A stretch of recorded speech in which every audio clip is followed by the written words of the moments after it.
la pregunta es, creo que el país se hace esta noche, ¿podrá de la Rúa? ¿Podrá?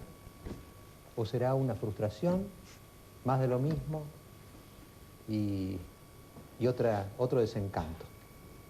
Esta es la pregunta que le hago a la mesa.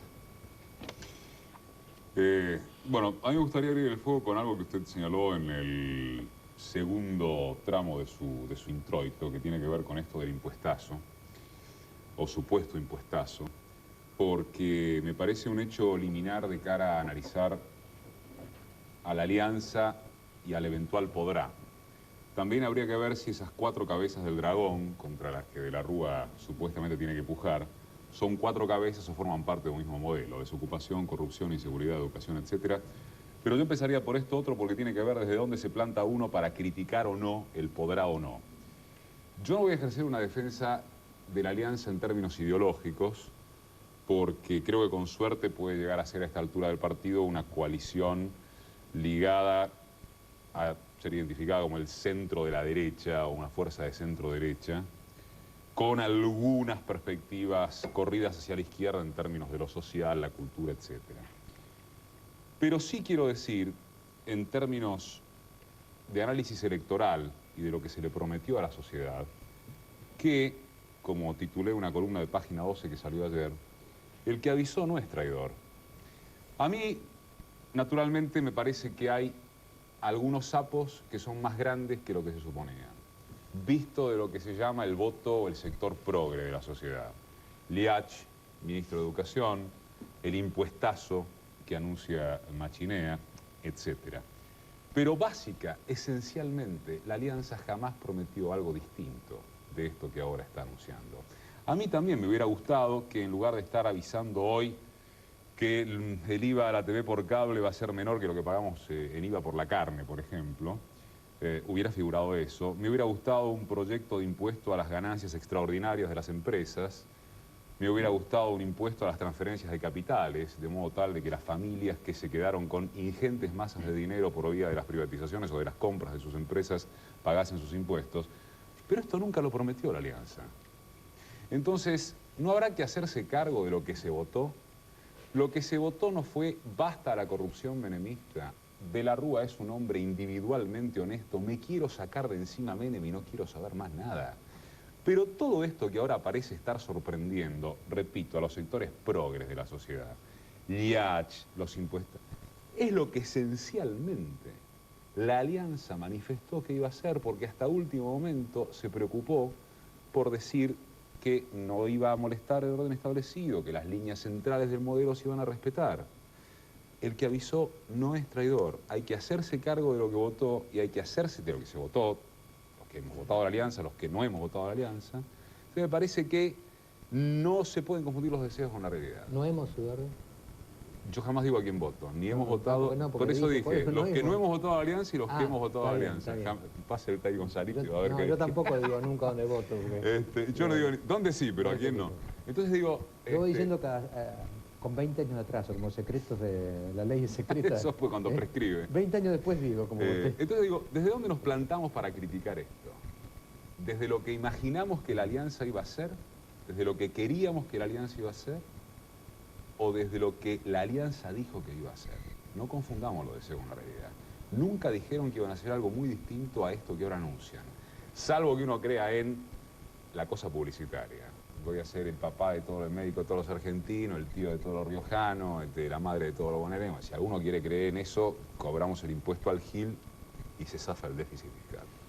Pero, perdóname, pero me parece que ha habido durante todo este tiempo una conducta que es muy indicativa de cuáles eran los pensamientos de la gente de la alianza. ¿Cuáles? Y durante todo ¿En la plataforma dice algo distinto de lo que están haciendo? No solamente tienen una plataforma, tienen también una carta a los argentinos que habría que repasarla, y además durante todo este tiempo como oposición en el Congreso no fueron precisamente los que acompañaron el modelo. Entonces, si bien de la Rúa se pudo haber dedicado durante toda la campaña a hacer la plancha, la realidad te indica que muchas de las odiosas medidas que a nosotros nos tocaron votar y que ellos la balconearon desde atrás de las cortinas y se opusieron abiertamente, hoy las tienen que bancar como oficialismo. Perdón, ¿y si eran odiosas, por qué las votaron? Mira, porque el país en algún momento necesitó parar un poco la pelota, y también quiero referirme un poco al tema central, ¿no? Porque acá parecería como que tenemos una hidra un dragón, perdón, de 4 o 5 cabezas. Yo quiero ser optimista, yo necesito ser optimista porque tengo hijos muy chicos para criar. Yo no puedo creer que el presidente que va a asumir mañana pueda no poder. Yo quiero que él pueda, porque si él puede va a poder la República Argentina salir adelante.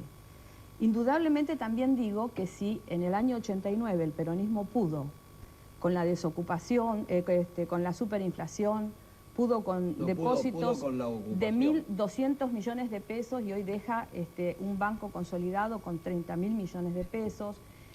Si pudo con recién veíamos en la televisión la cosa graciosa del ministro con los mariachis.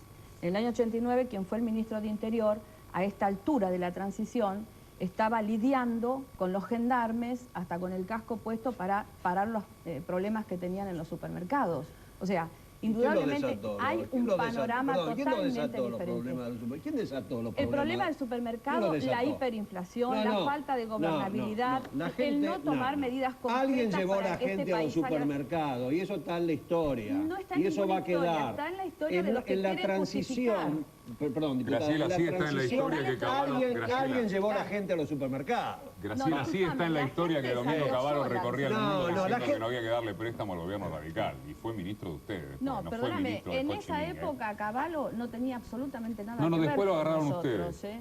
No tenía absolutamente nada que ver con nosotros. Cavallo siempre respondió al capital. Él es un hombre de la banca. Totalmente de acuerdo, Él Luis. es un hombre de la banca. Yo no vengo a hacerle la defensa a Cavallo, y vos sabés cómo yo pienso. Por eso, pero digamos, no, pero es verdad lo que dice. ¿Sabés lo que me parece Él es un que hombre se de la puede banca lamentar internacional. hoy, por ejemplo, antes de empezar ustedes, que es real lo que se viene planteando durante todo el día de hoy, que parece ser que nuestros funcionarios han dejado papeles en los escritorios y los funcionarios de ustedes los están agarrando y los están queriendo ejecutar. Esto parece ser real, por lo menos eso aparece en la reforma laboral que se está planteando, en la reforma impositiva que se está planteando, y esto es un poco lo que a mí personalmente me moviliza. Yo quiero voy a contar una pequeña anécdota que me pasó antes de ayer. Iba caminando por la calle Riobamba. La dejamos así, la anécdota. Vea el próximo capítulo. Vea el próximo capítulo, la anécdota de Luis Brandoni. Ya venimos. ¿Podés aguantarla un bloque más? Sí. No sé si lo aguanta el público, tanta incógnita. Diputada Hermoso, usted quería decir algo. Sí, todo el planteo que ha hecho el doctor Machinea, yo creo que en realidad lo que hay que primero mirar es que parte de una premisa falsa. La premisa falsa es que las cuentas están desordenadas y que el gobierno nuevo recibe una pesada herencia, como suele decirse. Creo que esto es una operación política de magnitud, esta que ha armado la Alianza, que nace cuando el doctor Machinea dice que el déficit del presupuesto del 2000 es de 10.000 millones.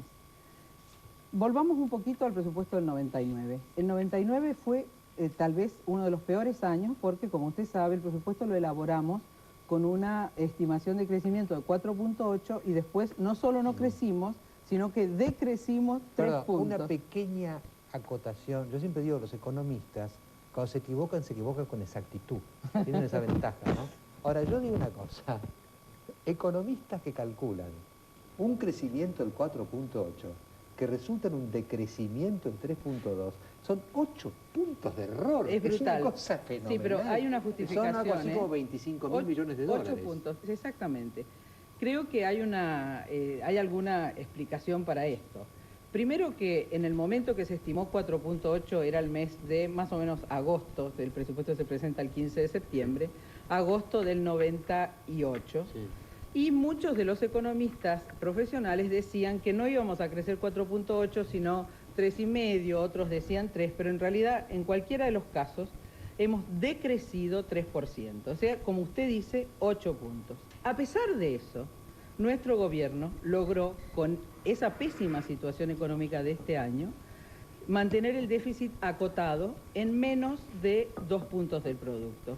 Un trabajo de la Fundación Capital de hace 2 o 3 días estima que va a ser de 5.400. No sé si va a ser así, pero es la estimación. 5.412 es la que hacían. Entonces, realmente no hay por qué pensar, porque no es así, que el déficit del 2000 va a ser de 10.000 millones. Primero dijeron de 10.000 millones. Cuando discutimos en la Comisión de Presupuesto, el dictamen sobre el presupuesto está elaborado y firmado por todo el justicialismo, también por la oposición con disidencia parcial, los diputados opositores dijeron que en realidad era de 6.500 millones, que tenía un déficit oculto de 2.000 millones de pesos más. Esta semana nos sorprendieron nuevamente, llevando otra vez el punto de 11.500 millones. Las cuentas no son públicas. ¿Se puede respecto de un presupuesto público tener diferencias de 3, 4, 5.000 millones de dólares como si hablara de bolitas uno? Pero atiéndame. Digo, aquí hay alguien que miente escandalosamente. Sí, yo creo que sí. Yo me pongo en el lugar del presumo que espectador. Dice, bueno, de quién. ¿cuál es la verdad? ¿Terminar el argumento? Sería bueno que termine la idea. Sí, yo quisiera terminar el argumento. Pero hoy... ¿Está apurado, diputado? No, se va el tiempo. Se va el tiempo. No te va En realidad, es bueno lo que dice. ¿Cómo puede ser? En realidad no puede ser, porque no es. El déficit de este año, con las condiciones de este año, se ha mantenido acotado, y si manejan bien la economía, eventualmente puede darse el caso, como se dio en el 99, de que durante la ejecución, porque un presupuesto es una proyección de ingresos y de gastos, y entre paréntesis, no nos enviaron a la Comisión de Presupuesto ninguna corrección al presupuesto, a pesar de que se los pedimos reiteradamente. Pero bueno, en definitiva, para el próximo año, el presupuesto puede ser manejado bien, porque la economía no va a decrecer. Todos sabemos, la Alianza está contando con que la economía va a crecer, la mayoría de los economistas profesionales también. Entonces, no es explicable que crean que les va a ir peor que este año. No va a ser así, pero a pesar de eso... ¿Cómo es posible que ellos, si no creen lo que dicen, de que el agujero es de 10.000, que vayan a aumentar los impuestos? Porque realmente yo tengo una explicación. hay que ser como masoquista. Yo tengo una explicación. Sí, Yo que tengo es una estrategia explicación. para gastar más. Sí, realmente creo que lo que tienen es un proyecto político legítimo, porque cualquiera que gana las elecciones puede proponer cambios y provocar cambios para llevar adelante algunas políticas que evidentemente les van a consumir mucho dinero. Que por otro lado no es un invento, están en los diarios. Hay políticas ya expresadas en materia de plan alimentario nacional. Acá hay dos cosas que dijo ella, ¿no? El déficit es mucho menor, pero ustedes aumentan los impuestos porque piensan que van a gastar más. Claro. Mira, Rondona, el déficit de este año el gobierno dijo que va a ser 3.000, después 4.000, después 5.100, va a ser de 6.200 millones. A eso tiene que agregarle, la diputada de saber, 1.800 millones de dólares de ingresos excepcionales de este año por la concesión de la telefonía móvil y la venta de IPs, da 8.000 millones. Los intereses de la deuda aumentan en 1.400 millones el año que viene, son 9.400. Y el gobierno decidió bajar los impuestos, aportes patronales, en agosto y en diciembre por una suma que pesa en el año que viene en 1.500 millones. Eso da 11.000 millones de dólares, que es el déficit proyectado sin crecimiento.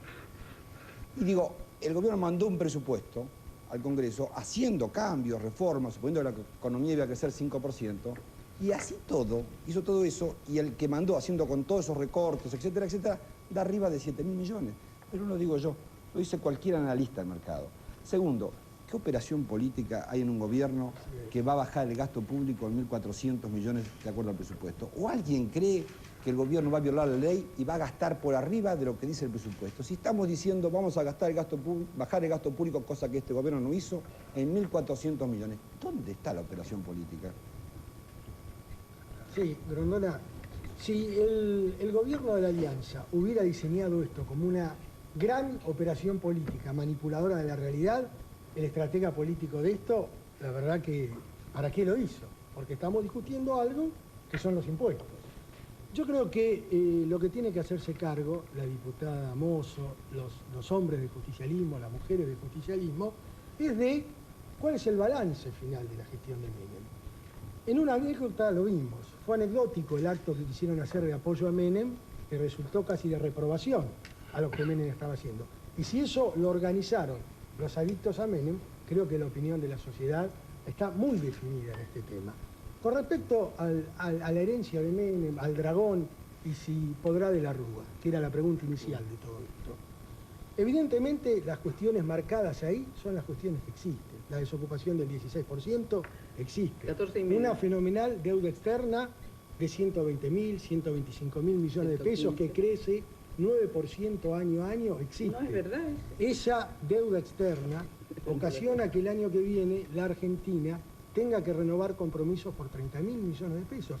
Esa es la situación que un gobierno está dejando. Por otro lado, podrán decir, bueno, este es el gobierno que estabilizó los precios en la Argentina, que trajo la estabilidad. Creo que eso no se lo niega a nadie, pero pasaron muchos años de gobierno diputada del presidente Menem para que podamos mostrar, de un lado, la estabilidad de precios, y del otro lado, toda esta realidad estructural de la economía asociado a los fenómenos de corrupción. Durante mucho tiempo se dijo, ¿qué pasa en la Argentina? Que la economía va por un lado y el humor de la gente va por el otro lado. Que la macroeconomía anda bien, pero los argentinos siempre se quejan. Es el final del gobierno de Menem y vemos que la macroeconomía está mal, está muy mal. ¿Cómo vamos a inventar nosotros un déficit monumental para querer cobrar mayores impuestos? Es la realidad, y sobre esa realidad es la que nosotros tenemos que operar para empezar a modificarlo. Por eso, cuando al principio, creo que fue en la primera intervención, Aliberti planteaba y hacía referencia a un artículo que escribió en página 12, creo que hace un par de días, que creo que decía, el que es traidor no avisa, o el que avisó no es traidor. Yo comparto la idea sin una carga que quizás le da Aliberti. Yo creo que es un avance muy grande, manejar las cuentas públicas con honestidad, tener el presupuesto equilibrado. La base para hacer cualquier tipo de política económica es tener una macroeconomía sana. Eso lo dijo Felipe González hace un montón de años, y es cierto. Pero si uno puede ser, perdón, no, ¿qué macroeconomía sana pueden dejar si nos dejan un déficit proyectado de 11.000 millones de pesos y una deuda de 120.000? Perdón, yo no la interrumpí. Y el déficit proyectado, las cuentas dan así. ¿Pero cómo déficit terminamos con 6.000, por favor. Terminamos este año con 1.800 millones de pesos que tenemos de los ingresos extraordinarios de privatizaciones que hubo este año, los 1.400 millones de deuda externa, y llegamos a los 11.000 millones. Es hacer un presupuesto y ejecutarlo, pero en gran parte. Bien. Y mañana empiezan a gobernar ustedes. Vamos a ir a un corte, después seguimos. Pablo, ¿está por allá? A ver, ¿está la gente del móvil? Buenas noches, Mariano. Buenas noches, Pablo. Buenas noches, ¿qué tal? Estamos en Santa Fe y Callao, hay muchísima gente y muchísimas opiniones. Bueno, después del corte vamos a ir, después de la anécdota de Brandoni, vamos a ir al móvil. Ya volvemos.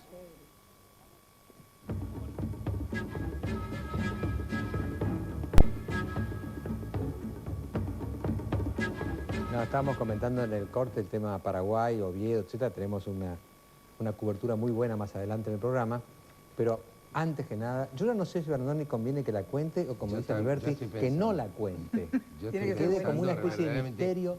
Porque se ha creado una expectativa que seguramente no voy a poder satisfacer. Pero de todos modos, como tiene que ver con lo que yo quería decir, la voy a contar. Iba caminando por la calle Riobamba, saliendo del anexo, y un taxi parado en un semáforo, se asoma el taxista y me dice, Brandoni, dígale a De la Rúa que hace falta trabajo.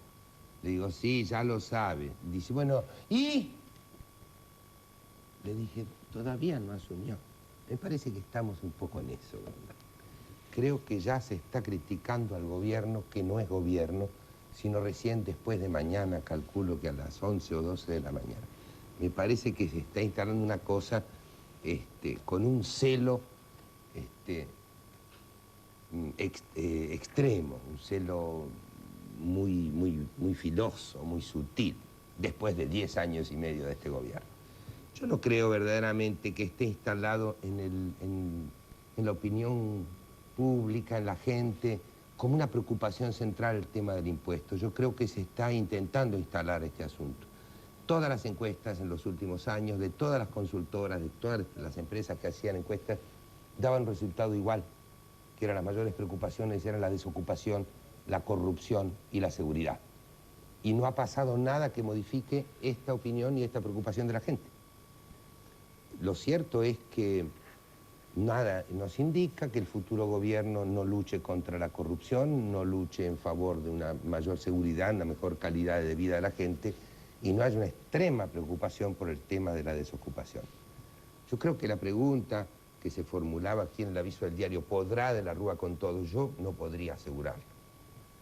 Lo que sí puedo asegurar es que habida cuenta de una carta de los argentinos a la que se aludió acá y una plataforma, si no se hace todo, es bastante probable que no se pueda hacer todo lo que se prometió. Lo que es seguro es que no se va a hacer lo contrario de lo que se prometió, que es lo que hizo el presidente Menem en 1989, que fue tal vez uno de los fraudes más grandes de la historia política argentina, sobre todo habida cuenta de que unos meses después de ser presidente, cuando le dijeron, pero usted está haciendo lo que prometía Angelos, él dijo muy suelto de cuerpo, dijo, pero yo decía lo que decía Angelos, la gente no me votaba. Es decir, que votó, que mintió con premeditación y alevosía a la gente. Esto no va a pasar en el gobierno de la Alianza. Quizás no haya prevención popular en el sentido, perdóname, quizás haya prevención popular en el sentido de quiero por lo menos sacarme de encima el estigma de la mentira permanente. Si hay algo que debe reconocerse al menemismo, y cuando hablo de reconocerse estoy entrecomillándolo y no estoy hablando de una adjetivación positiva, es haber gobernado sin escrúpulos pero sin dudas.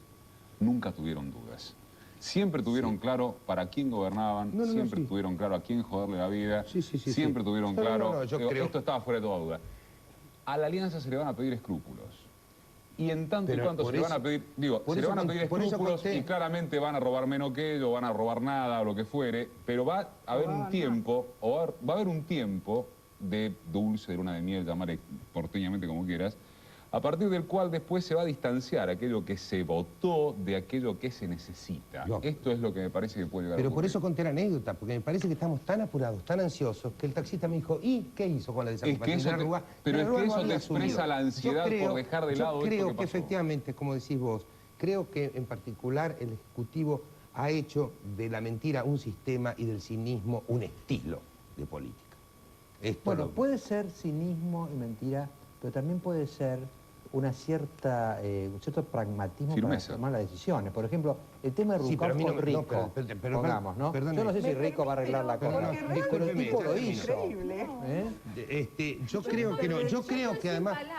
Bueno, ahora porque será cédula sin palabras. Yo creo que esto... No podemos tolerar que se diga la mentira, el cinismo, etcétera, en un país que se encuentra consolidado, porque les guste o no les guste, y más allá de todo el análisis de las materias pendientes, y más allá de que efectivamente nos preocupa y mucho, por lo menos en lo que a mí respecta al tema que creo que es el más acuciante para la sociedad, que es la falta de empleo, lo real, lo cierto, lo concreto, es que este país no es el mismo país que nosotros recibimos. ¿Qué es consolidado? Nosotros recibimos... Yo le voy a decir que es consolidado en un momento en donde vienen de 10 años de no enojemos a los mercados porque no vienen los capitales. Disculpame, ¿Cuál es la consolidación? Un país consolidado es un país que salió del colapso en todos los servicios públicos y que ahora no nos pertenece. Teníamos en el año 89 un país consolidado. ¿Para qué lo queríamos? Mire lo que dice la diputada. Con un banco central con reservas. Reservas que se van en el día de mañana, apenas el gran capital dice no me conviene más ese país que vos decís. No diga mañana mejor. Puedo intervenir porque realmente la maniobra es, a lo mejor es políticamente conveniente, pero es realmente peligrosa. Si Argentina estuviera la mitad de la mala situación que expresó el ministro y que expresa acá la oposición, los primeros que hubiéramos empezado a sacar nuestra plata seríamos los argentinos, que son los que suelen desconfiar primero, que son los primeros que suelen desconfiar de su propio país. No ha habido retiros de los bancos, al contrario, los depósitos de los bancos han subido. El país que tenía 60 millones de pesos en el año 89, hoy tiene 34.000. Pero no seamos absurdos. A mí, ¿sabe lo que me parece? Me gustaría poder terminar el argumento, porque si no... Me interrumpieron. 30 segundos, porque no, tenemos que ir a un corte, pero después tenemos un bloque largo. A mí lo que me gustaría... Sí. Vamos, entonces, también les digo, Pablo del móvil, que también los voy a tener en el próximo bloque, que es largo. Este es corto porque me cortan. Ya voy. En el próximo bloque vamos a dar toda la información de Oviedo que tenemos. Y en yo querría comunicarme finalmente con el móvil, porque acá la mesa está tan motivada. Pablo, bueno, usted está ya en Callao de Santa Fe, la gente se ha ido acercando. Díganos qué piensa la gente. Sí, aquí también hay mucho debate y las primeras opiniones sobre si de la Rúa va a poder o no. Su nombre y su opinión. Ricardo. Bueno, Ricardo, yo creo que lo primero que tiene que hacer el titular del Poder Ejecutivo es ejercitar la sensatez. El doctor Machinea hizo una reseña sobre el tema de la deuda externa. La sensatez consiste en no aplicar, a mi criterio, como profesional en ciencias económicas, recetas no ortodoxas, puesto que estas nos han llevado a un endeudamiento brutal. No sé cuáles son muy específicamente, pero evidentemente el camino que se adoptó hasta ahora no dio resultado y los problemas subyacentes son originados por el tema central, que es el endeudamiento externo. No podemos ser como el avestruz de seguir no enfrentando el verdadero cáncer que nos somete, nos condiciona y nos saca horas de sueño y de trabajo, tanto a los trabajadores como a los ministros encargados de resolver el tema. Tu nombre y tu opinión. Bueno, mi nombre es Sandra. Yo quería decir que, bueno, la diputada Camaño habla mucho ahora del empleo, pero mientras que estuvo el gobierno del señor Menem, nunca hizo nada como diputado, o al menos no lo demostró. Ahora pelea mucho por el desempleo, pero bueno, yo soy una argentina que estoy con la mayoría de las veces con empleos de un mes, no me pagan. Entonces lo que le pido a los diputados de la Alianza es que se sienten en las bancas, que hagan su trabajo y que por favor el señor de la Rúa no prometa ni salariazo ni revolución productiva, que ya no creemos en eso. ¿Podrá de la Rúa o no? Tu nombre y tu opinión. Bueno, mi nombre es Martín. Yo creo que, bueno, no tengo dudas que va a ser un gobierno mucho más honesto y mucho más austero que el gobierno actual. Quizás mis dudas se presentan al momento de cuando este gobierno tenga que tomar determinadas decisiones. Ahí yo creo que es donde pasa, pienso que mis dudas y las dudas de mucha gente, ¿no? Su nombre y su opinión. ¿Podrá o no de la Rúa? Mi nombre es Eva y bueno, sí, hay que tener fe en él, pero lo más importante es el desempleo, qué va a pasar con el desempleo, con la seguridad y con el tema salud. Eso es lo que más me preocupa y espero de que le dé una solución a todo esto. Cuando podamos, Mariano, más opiniones. Muy bien. Yo le habría prometido, diputada Mozo, una prioridad. Gracias. Bueno, yo le decía a usted antes que se han tratado tantos temas mezclados que es difícil. Lo primero que quiero aclarar para la audiencia es que no comparto, por supuesto que no comparto para nada, ni el diagnóstico, ni las cifras. Varias de las cifras que se han manejado acá no son reales. Por ejemplo, con el tema de la deuda externa y con otros puntos. Pero yo creo que lo que sí tiene claro la población, y esto no es tan obvio, es que ha habido acá un proceso de transformación en la Argentina en el que pasó algo desde el punto de vista de la economía que es lo más importante, que es que la economía creció. Argentina creció 50%. Durante el gobierno radical, el gobierno anterior, y a mí no me gustaría criticar a los radicales ahora, un día antes de que asuman, porque francamente lo que quiero es que les vaya bien para que nos vaya bien a todos. Pero durante el gobierno radical tienen el terrible récord de haber decrecido. El ingreso per cápita en la Argentina bajó 15%. Es decir, creo que lo peligroso del planteo que hacen es que si se hace un diagnóstico equivocado, también vamos a cometer errores para el futuro.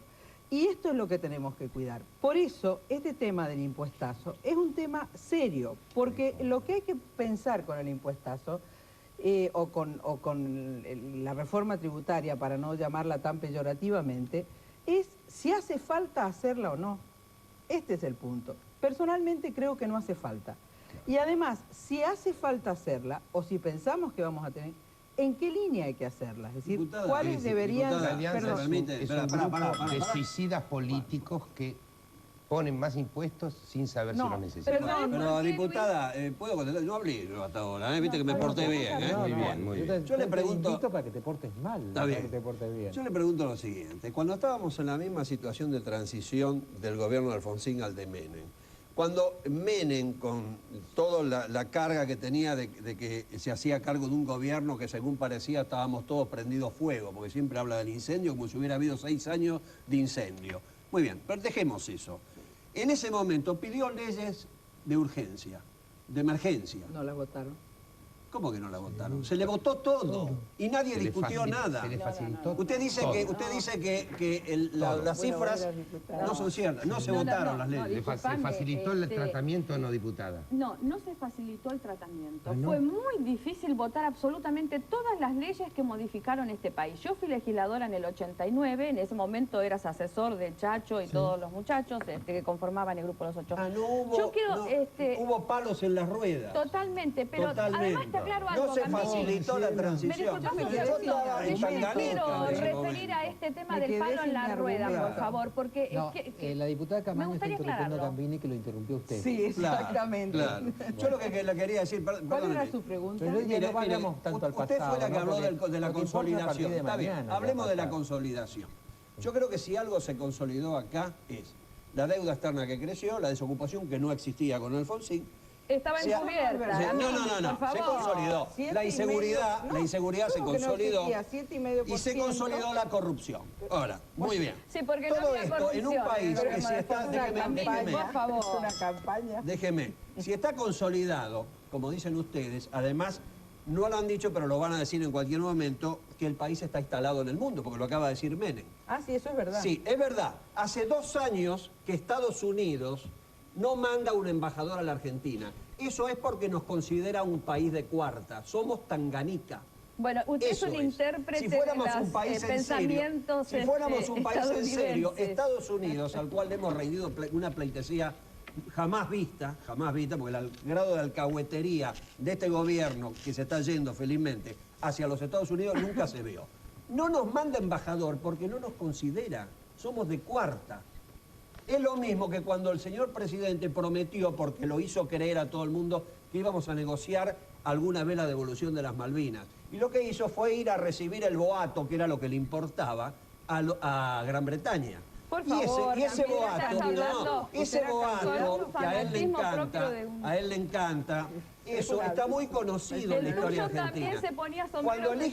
Cuando el hijo de Julio Roca era vicepresidente de la Nación, el famoso Julito Roca, tuvo que ir a negociar el tratado Roca-Russellman, mandó una carta acá, y salió publicado en la biografía de Julio Roca que escribió Rosendo Fraga, donde cuenta todo lo que a él le hicieron allá para impresionarlo los ingleses.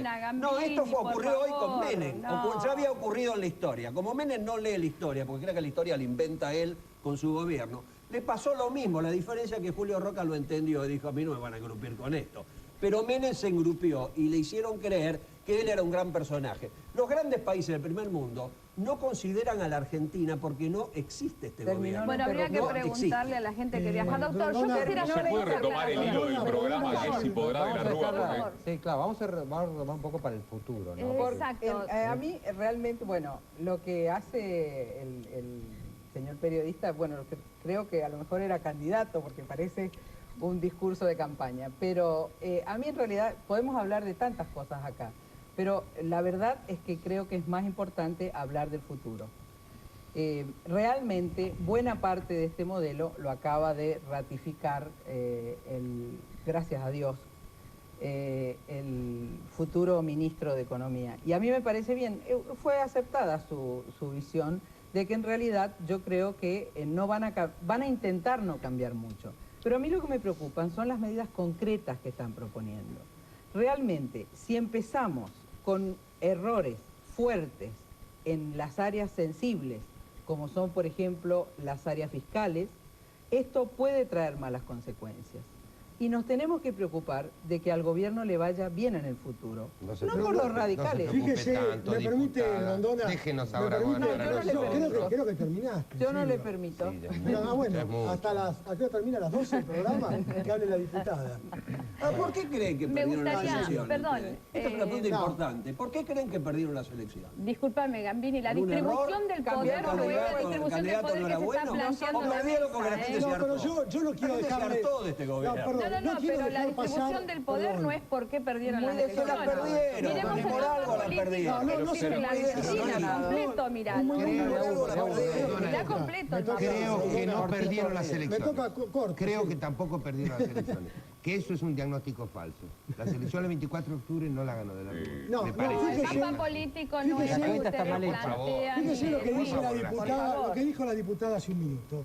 Dijo, yo casi no puedo terminar el argumento. El planteo de Machinea es correcto, pero me preocupan las medidas concretas que van a tomar y son desacertadas las medidas concretas que van a tomar. No, no dije que son todas desacertadas. No son todas desacertadas. Así no se puede. ¿De qué medidas estamos hablando? Pero es que no digas que no he dicho lo que he dicho. Pero deje hablar, diputada. Pero acabas de decir que con respecto al problema fiscal estás temiendo que se tomen medidas desacertadas. Lo acabas de decir por ejemplo, capítulo de impuestos internos, por ejemplo. Fíjense la diferencia de enfoque y de criterio y cuánto mejor es la política que la Alianza va a encarar al respecto. ¿Qué hizo el gobierno menemista para enjugar los déficits?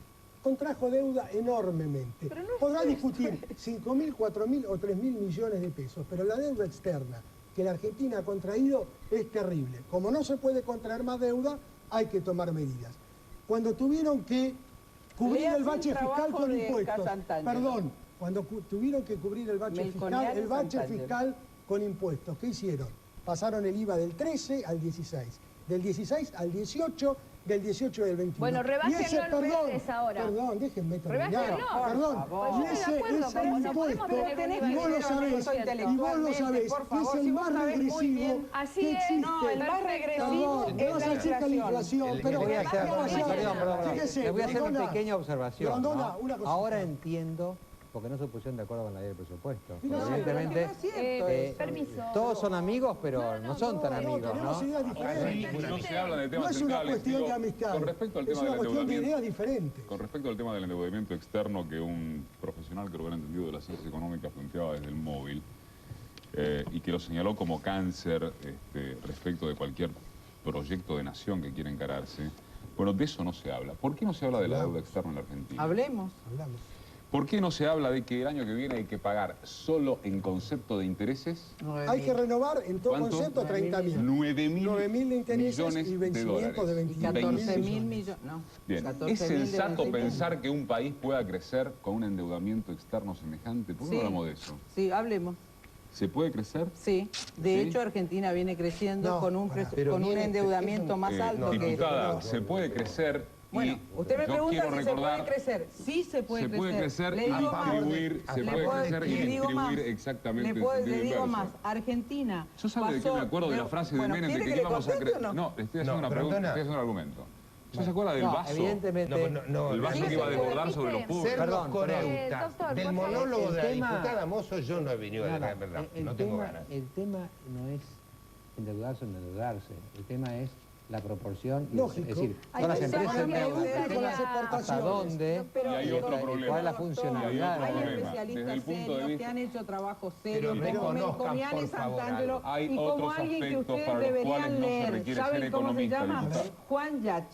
Otro siglo, otra Argentina, donde está analizado el tema de la deuda externa en Argentina con toda claridad. De cada 10 pesos que se recaudan en la Argentina por impuestos, 8 vamos a ir a un corte ahora. Donde explica con toda claridad. En el próximo bloque el tema Oviedo. 42% de Producto Bruto es la deuda externa. Que creo que es muy cierta, como lo dijo al principio.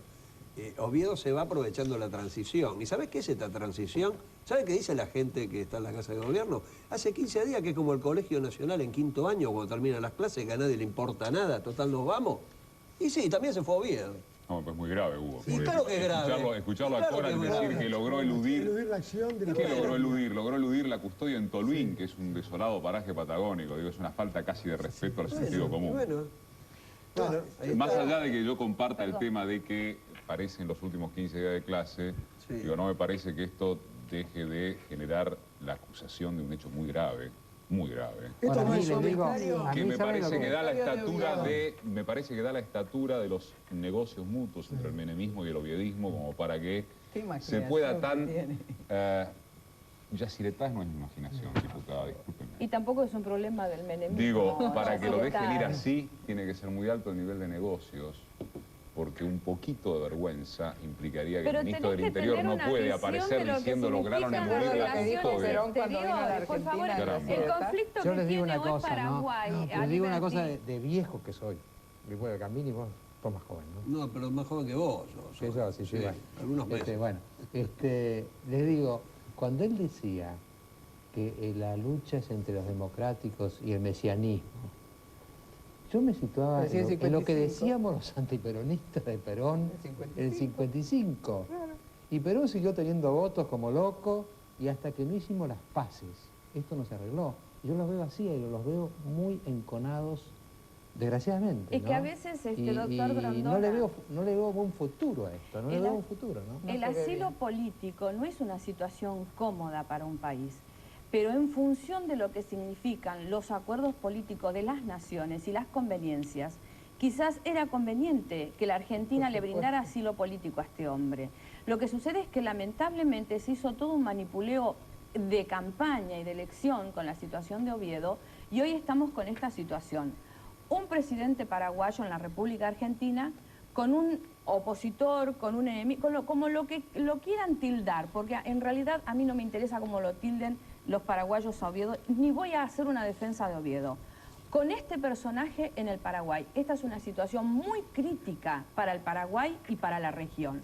Entonces, los asilos políticos, que creo que esta es la enseñanza que nos tiene que dejar el tema Oviedo, no se deben utilizar en las campañas políticas. Y la se viuda, tienen que tomar Gaviria, con por madurez, ejemplo. La protección que le dio a la familia Gaviria, por ejemplo. Estamos hablando del caso no, Oviedo. pero es lo mismo. Son la misma protección. No es la misma protección. Sí. No es la misma protección, por favor. Graciela, vos sabés perfectamente bien que tiene lo que pasa es que no fue oficial. En Paraguay. Lo que pasa es que con la viuda de Gaviria no fue oficial. Estás diciendo pavadas, disculpame. Acá no es pavada. Oye, no lo inventé yo. Estás mezclando cosas que no tienen nada que ver. Acá hay dos cosas muy serias. No lo inventé yo. Me parece que hay dos cosas muy serias con el tema de Oviedo. Una, evidentemente, lo que puede pasar en Paraguay, si Oviedo es que ha ido a Paraguay. Está provocando un golpe de Estado. Por supuesto, vienen días de mucha intranquilidad y quizá violencia política en Paraguay. Está en recuerdo, eso, ¿viste? Si se cuartelaron, si no se cuartelaron. Grondona, esa es la situación de Paraguay. Sí. Pero a mí me preocupa porque el ministro del Interior, todavía es ministro del Interior cuando dijo estas cosas, los responsables de que Oviedo haya desaparecido, porque prácticamente, no era preso. Perdón, no era un preso, pero todos sabíamos que era, pero todos sabemos que Oviedo en la Argentina obviamente tenía que estar vigilado. ¿Saben por qué? Porque cuando el gobierno de Menem justificaba la presencia de Oviedo acá, decía: lo admitimos en la Argentina porque de esta forma se pacifica Paraguay. Bajo condición de que no tuviese reuniones políticas que tuvieran injerencia en... Y ahora son los que lo dejaron salir, miraron para otro lado. Por eso yo en esto no coincido con Gambini diciendo son como los últimos 15 días del colegio secundario. Acá hubo una maniobra política, dijeron miren para arriba, la CIDE le echa la culpa a la federal a la CIDE y desapareció este señor. ¿Puedo dar mi opinión sobre Oviedo? Rápido, pero vamos al corte. Creo que al margen de las pequeñas o grandes chicanas con este tema, lo que es importante es que Argentina, con este asilo, en combinación con Brasil y con Uruguay, ayudó a que Paraguay no corriera el riesgo de un mayor conflicto, un mayor conflicto interno en su momento. Ahora en realidad yo no sé si Oviedo se fue a Paraguay o no, parece que no lo sabe nadie acá. Por lo que dijo el presidente, no sería muy lógico si apenas llegue lo van a meter preso. ¿Usted qué opina, diputada, de la frase del ministro del Interior respecto de que desapareció Oviedo? Discúlpeme, usted que es diputada de justicia, hágase cargo de su gobierno, le pido por favor. ¿Qué opina de eso, diputada? En realidad lo que yo opino es que me parece a mí que lo que ha pasado es que Oviedo ha resuelto irse a otro país. Porque... Y la CIDE, la federal, la custodia miraron que... ¿Me deja terminar lo que opino o quiere decir lo que opina usted? Vamos a ir a un corte y en el próximo bloque volvemos al móvil, que hay mucha gente que quiere hablar, hay llamados y además Brandoni quiere hacer un planteo de tipo sustancial, no, ya una anécdota. Estamos en contacto con Chela del Tigre. Chela, buenas noches, la escuchamos breve y brillante. Buenas noches, doctor. Yo quería dirigirme a esa mesa a las dos señoras que tiene ahí. Simplemente yo veo de que yo estoy viviendo en otra Argentina, porque ella habla de una desocupación en la cual dice que no es lo que dicen los diarios. Yo, en este momento, soy sostén de familia. Mi marido hace 5 años que perdió su trabajo. ¿Y sabe por qué no consigue, doctor? Porque tiene 50 años. Mi hija se quedó sin trabajo hace 6 meses. No saben lo que es la sensación de no tener trabajo, de que te van a cortar la luz, de que te quedas sin gas, de que no hay nada para poner en la mesa. Es muy humillante, doctor. O sea que la sensación mía es que los diputados viven en otra Argentina. De la avenida General Paz para este lado no existimos nosotros. Yo tengo un pequeño comercio en el cual en este momento estoy manteniendo a toda mi familia. Tengo un hijo universitario en el cual no le puedo pagar nada. Se va caminando y viene caminando. Él vuelve a las 12 de la noche. Aparte es un atleta. Los sacrificios que nosotros hacemos es terrible.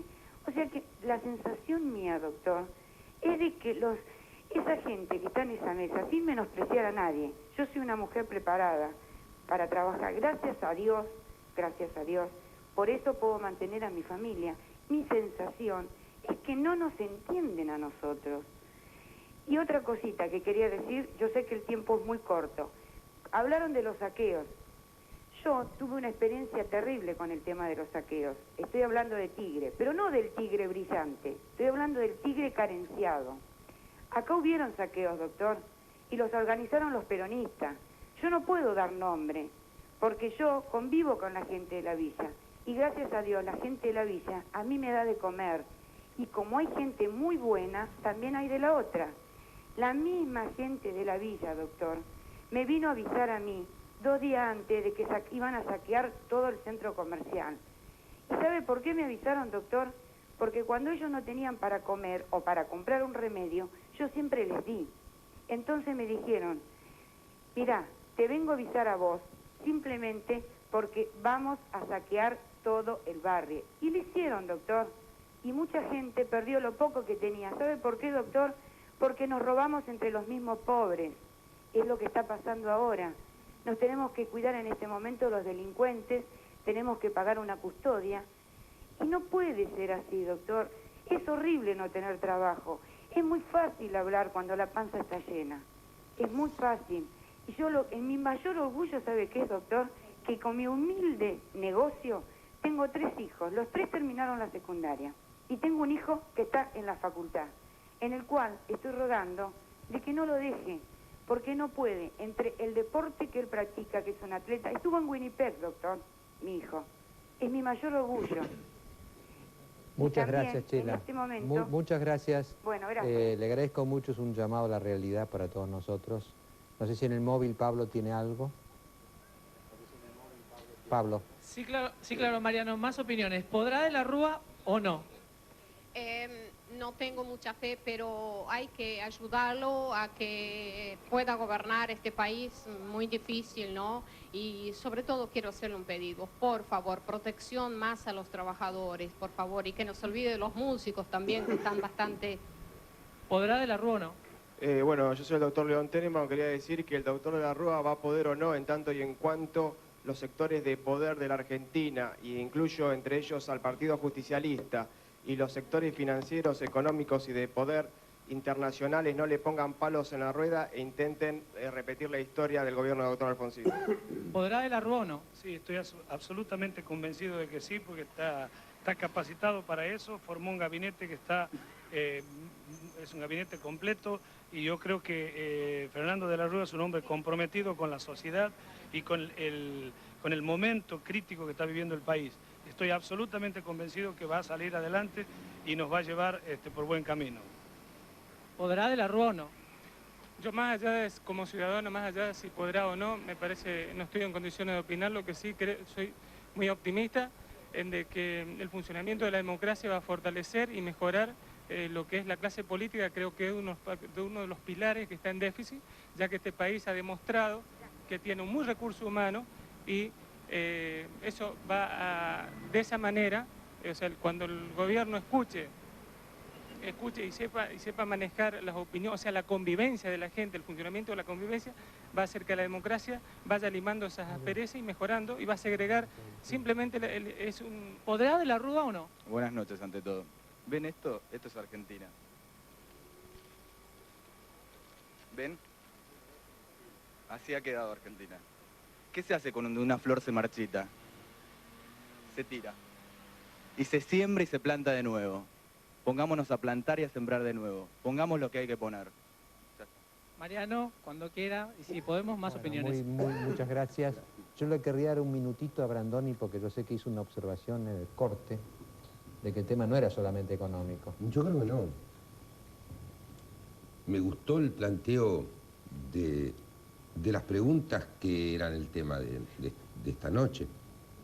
Derivó para mi gusto excesivamente del tema económico, que no debería ser, pero es materia opinable. Uno dice que es verdad, otro que no es verdad. Yo creo que hay otras cosas para tener en cuenta. Y, por ejemplo, me interesaría señalar, ya esta mujer de Tigre lo dijo de algún modo, es el daño moral que se le ha infligido a la sociedad argentina durante estos años, que es muy grave. Y que no son cosas que se resuelven con un decreto o con una ley. El desánimo, el desinterés por la cosa pública, la sospecha sobre los políticos, sobre la política, la sospecha sobre la justicia, son graves daños morales que se le ha hecho a la Argentina. Esta desazón, este desánimo, esta poca gana de levantarse a la mañana, después de haber asistido durante años a este casi obsceno espectáculo de la corrupción impune, es un daño que no se repara de un día para el otro. Y me parece que esto no lo podemos negar, ni aún quienes formaron parte del partido del gobierno. Esto es real. Yo estuve el año pasado en una reunión de la Comisión de Trabajo, juntos con la diputada, y el ministro, el entonces ministro de Trabajo, el doctor Armán González, que planteó él un panorama del trabajo en la Argentina, que nos relevó de cualquier otro argumento a la oposición. Nos habló, por ejemplo, de una deuda, de una especie de espada de Damocles que va a empezar a caer sobre la sociedad argentina dentro de 10, 12 o 14 años, que es el 40% de gente que trabaja en negro y que en un momento determinado van a ser muertos civiles porque no van a tener ni siquiera la jubilación mínima, ni la seguridad social del PAMI, porque no existe. Estos daños no se reparan de un día para el otro. Y a mí me gusta que podamos hablar también de esto. Y que no tiene que ver con cifras, tiene que ver con el ánimo de la gente. Y al ánimo de la gente se la puede ayudar para que tengan un poco de esperanzas, para que vuelvan a levantarse con un poco más de ganas al día siguiente, dando ejemplos y manifestando el escarmiento. ¿Me permite, un minuto? Por favor, sí, rápidamente, no para contestarle a Luis, con el cual en algunas cuestiones coincido yo. En el tema del trabajo coincido y vos lo sabes perfectamente bien. Sino para aclarar dos cuestiones. Por un lado, este tema que surgió aquí del palo en la rueda y de las posibilidades o no del debate que estamos dando desde el justicialismo. Me gustaría que quede absolutamente claro que hasta el día de hoy nosotros hemos estado plenamente a disposición de la Alianza a los efectos de tratar el presupuesto, la ley de ministerio y los instrumentos legales que la Alianza necesita a partir del día de mañana para su trabajo en la administración del Estado Nacional. Lamentablemente no tuvimos ningún tipo de respuesta por parte de la Alianza. Sí hubo una suerte de chantaje en cuanto a tratar el presupuesto a cambio de este impuestazo que ellos pretenden a partir de la semana que viene. Y usted dijo algo, doctor, que yo quiero analizarlo de alguna manera o rápidamente dar mi impresión al menos del porqué del impuestazo. Usted dijo, son tan necios que acuden a este impuestazo como una primera señal. Yo creo que lo que está faltando son ideas. Lamentablemente el impuestazo es más ajuste. Y lamentablemente lo que hay en carpeta en materia laboral es más ajuste todavía, porque la precarización laboral que se viene es todavía más profunda de la que tenemos. Esto que ¿Los menemistas vos, hablan de ajuste? Perdón, yo soy Graciela Camaño, peronista, y siempre sostuve mis mismas ideas, y en materia de trabajo los propios correligionarios y amigos de la Alianza saben perfectamente cuáles son mis ideas y mis posturas con respecto al tema trabajo y empleo. Por 10 años de gobierno. Entonces,